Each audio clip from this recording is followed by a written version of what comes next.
Italian Wine Podcast presents a special series, How to Taste Like a Pro, with Sarah Heller, Master of Wine. Hello again, I'm here at OperaWine with Liistro of Tenuta Delle Terre Nere, and we're here to discuss the San Lorenzo 2017. Christian, can you explain a little bit about the site and maybe the azienda? Sure. So Tenuta Delle Terre Nere is an estate and is now 20 years old. It's spread mainly on the northern side of the Etna, northern slope, where we have roughly 50 hectares. Our varietals are mainly Nerello Mascalese, which is the maker of the reds, and Carricante, which is the varietal we use for the whites. Why the north side? Because the northern side is the best place in the appellation where the production of Nerello Mascalese comes from. So we have different properties sprawled around the northern area, and the wine we're going to taste, San Lorenzo, is actually on the edge of the appellation, so in the coldest area of the appellation.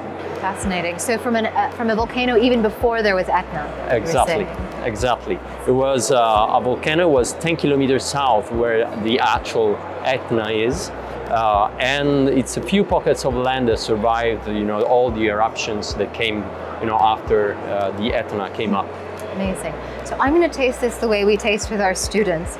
We can see it's a beautiful mature garnet, pale garnet. We're always looking for pale color with Nerello Mascalese. It is. And then there's lovely aromatic intensity that I think has really built because this is properly expressive now after several years in bottle. We're getting a lot of fresh red fruit, a little bit of an herbal character. There's that typical Nerello Mascalese. There's a mineral quality, but remember we can't use that in the course. It's definitely more on the hydrocarbon side. It's not really typically a reductive grape. Then on the palate, I always talk about our tannin texture.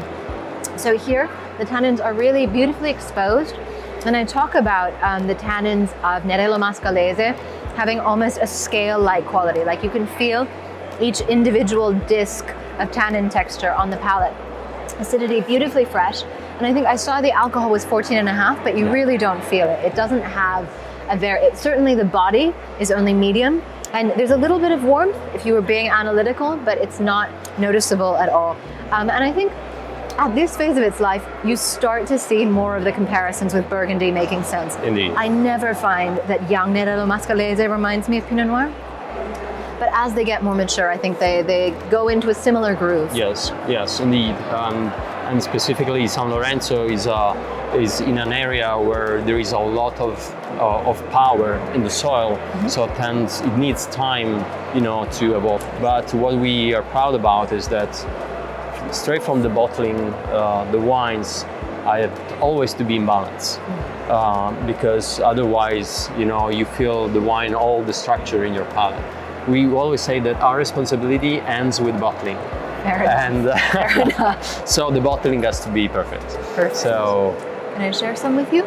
Sure. Cheers. Cheers. Cheers.